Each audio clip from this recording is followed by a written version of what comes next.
Today, we're going for an autumnal motorcycle ride. That is not what making it rain means. We are here in southern Massachusetts, and the weather is absolutely perfect. We're gonna go for a ride and discuss the 3 things that I've learned about riding a motorcycle in the fall. We're gonna break it down by 3 L's. The 3 L's of riding motorcycles in the fall. That takes me to my first L, which is Layers! Layers! Layers like in an onion? Layers like on your body. Like we're talking long johns, we're talking micro fleece, we're talking turtlenecks. Wear layers. Like, honestly, I put that first because it's the most important to me. I hate being cold. I love bringing layers. Even if I don't wear them, even if I get home and I'm unpacking my bag and I don't even end up wearing them that day, you gotta have layers on a fall ride.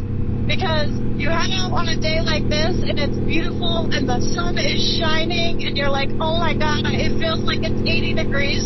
But then you're riding home and you're like, oh my god, it feels like it's 30 degrees. As soon as the sun sets in the fall, especially in New England, it's freezing. Yeah, and then with that temperature drop comes a huge increase in condensation in the air, and your motorcycle seat will be soaked. Your whole bike gets wet.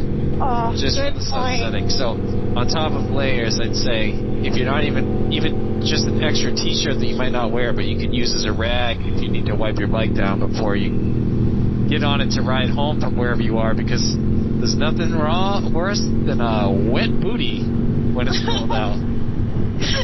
That's so true. I got Justin for his birthday this year a 2-pack of base layers. So they're like micro fleece, a top and a bottom. And I got it on Amazon for less than $50. Are you wearing it right now, Justin? Yeah. Yes, I have the micro fleece on. And to Bugsy's point about layers, I could wear fewer layers leaving when the sun is up and it's warmer out, because my micro fleece is my base layer. Then I don't have to worry about trying to put it on in a porta potty like I had to do at Topsfield, where it was a balancing act to keep my toes off the urine-soaked floor. We've all been there. I guess it's definitely not as bad in the ladies' bathroom, so that's what I've come to learn. Justin will come out of a bathroom and be like, that was gross. And I'll be like, oh my god, that was the cutest bathroom I've ever been in. Well, there's a difference. Yeah, there's a difference between sitting and just, shooting from the hip. And I feel like dudes go in half drunk, both eyes closed, just whipping it out, making it rain. That is not what making it rain means. Well. Hey, Justin. What? Want to take us to the second L of riding in the fall? Okay, second L to fall riding is leaves, and it's in the name, fall.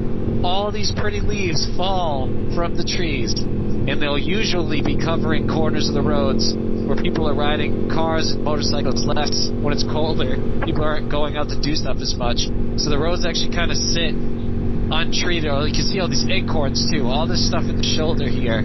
Pine needles? Pine needles, exactly. Oh, that's the name of the road was Pine Tree. Nice. So all the pine needles and leaves like to build up in the shoulder here, and if you're on an unfamiliar road, or even a familiar road, but you haven't maybe taken that first pass down it that day when you go out for that beautiful fall ride, and you think you're going to be, at the racetrack, and you come around the corner, and you're too close to the inside shoulder, and you hit these pine cones and these acorns and these leaves, it's like rolling over ice and ball bearings. So yes. You're going down. Traction control, ABS, nothing's going to save you. You're done. Well, on this bike, nothing's going to save you, period. Well, exactly. You got to be even more careful. Bugsy's XS, not only is there no traction control, no ABS, there's only one front disc brake, and it's pretty spongy. Yep. So that was the second L, leaves.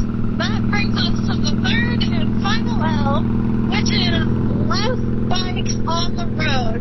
There's less bikes on the road in autumn. A lot of people around here store their bikes this time of year. They put them away for the next 2 seasons. It gets pretty cold pretty quick, like we were talking about.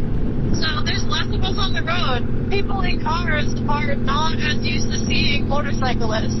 That's scary. That's dangerous. I mean, we should always assume nobody sees us anyway, right? Fewer bikes on the road means the cars that are out, which is, normal people going from A to B, are paying less attention to small riders on two-wheeled death machines. And that's not even to say that, as Bugsy said, no matter where you go, anytime, any season, just assume you're not being seen, because no matter how brightly you're dressed or how loud your pipes are, when someone's on TikTok and they have their face buried in their cell phone going 90 down a back road, they're not seeing you anyway. That is intensified, I think, in the fall and winter months, because motorcyclists are not expected to be on the roads. So whatever level of perception that someone in a car has in the warmer months is greatly diminished when it's cold out. Totally. That's why I like to say that the third L is actually losers in a higher concentration of capital L. Losers. Not looking out for you.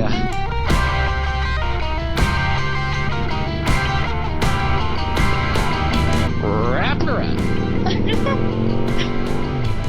Nice. So that's what I've learned so far about riding in the fall. Those are the 3 L's of riding in the autumn months.